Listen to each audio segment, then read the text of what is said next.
Welcome back to Sports Extra, presented by Toyota. The New York Red Bulls have already clinched a playoff spot in their quest for the club's first ever MLS Cup. But their final two regular season games could be historic as they attempt to win their third Supporters' Shield trophy for the best record in Major League Soccer. But they would not be in this position today without their star striker, who has broken multiple MLS records this season with his goal scoring. Known for being the first two-time MLS Golden Boot winner, I welcome to Sports Extra Bradley Wright-Phillips from the New York Red Bulls. Bradley, how are you? I can't complain. How are you, Tina? You good? Good, good, good. So good to have you here tonight. And what a year it has been for you personally. Yeah. I know there's a lot to do still with the club, even though there's only 2 games left in the regular season. I've been dying to talk to you since you scored your 100th yeah, we haven't spoken. Regular season, MLS goal. I mean, it was back on July 25th against DC United. Yep. I mean, what do you remember most about that ball going into the net? Honestly, no, the keeper should have saved it. Really? It wasn't a great strike. It wasn't a good finish, but it did feel very good. It was a good feeling because, as you know, I had the jersey underneath, and I didn't want to be wearing that for the whole half. So it was warm. yeah, it was very warm, but it was a good feeling. Yeah, great feeling. Bradley, you then. They immediately retired your number 99. Oh, wow. I mean, and you're still playing. So many people like, what? But the guy's still playing. Yeah. What did that mean to you that the Red Bulls club did that? It is humbling, but I don't know if I had the choice. I don't know if I would have retired the jersey. I don't know. It's very nice. Like, I can't lie. When I finish playing, I think that would be something to look back on and be, very appreciative. But I don't know. What about the kids that want to grow up to, be the players that they seen playing? For New York Red Bull and want to wear that number. So it's kind of mixed feelings, but if I'm being honest, to have a shirt retired is nothing I would have dreamt of.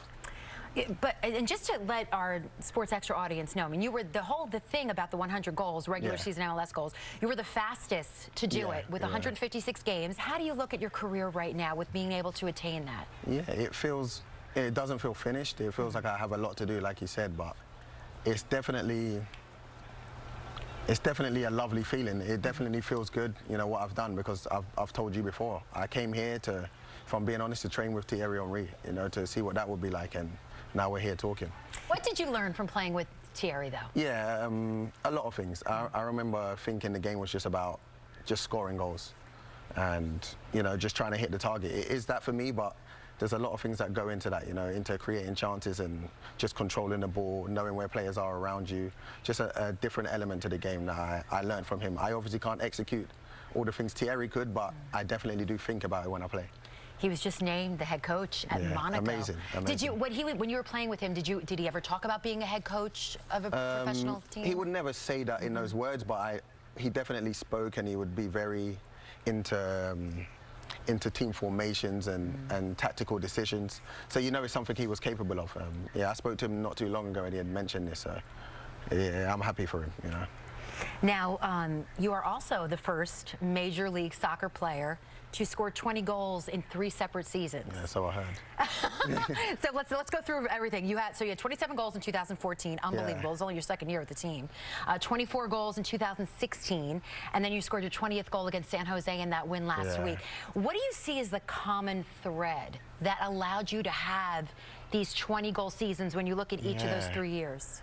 It's hard to put my finger on it, because obviously every season you go out with the same kind of targets in your mind, and I do have a target I never share, but I don't know what it is that's differed in the seasons where I've got to 20 goals. I really don't know. I'm not sure if it's luck or if it's just me working a little harder, but yeah, I'm thankful to get to that, because I would never say my target, like I said, but around this number is something I aim for. I think top striker in the league, like this, should be aiming for those kind of numbers, between 17 and 20 odd.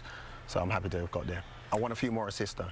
You want a few more assists? Yeah, there's only 2 games, but my target's within reach. All right. So you don't release? No. Not even with the assist? Because if I don't make it, then I can lie and say that was my target. All right, let's talk a little bit about the team. And you guys have been having such a great season from the get-go. Yeah. But then in July, you have a coaching change. Yeah. Jesse Marsch goes to Germany to assisting coaching the Red Bulls club there. Yeah. And Chris Armas, Long Island native, takes over. Yeah. So what was that transition like, though? Because they're 2 different types of coaches. Yeah, they are, but I feel like they came in together. When Jesse came, he brought Chris, and they have the same methods, they have the same kind of ideas.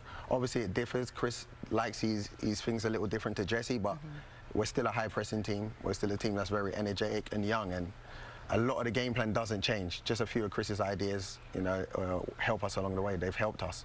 But it wasn't, you know, us now. 5 years I've been here, and every year there's like a big change. Something happens and everyone questions us. Right. What's going to happen? I think this is their downfall.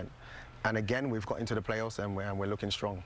All right, you're already in the playoffs, but 2 regular season games to go. It's my last question for you. What's the key to winning them? You have Supporters Shield in reach. What's important about that to get home field? The whole thing to get you in the best position to win MLS Cup. I think our biggest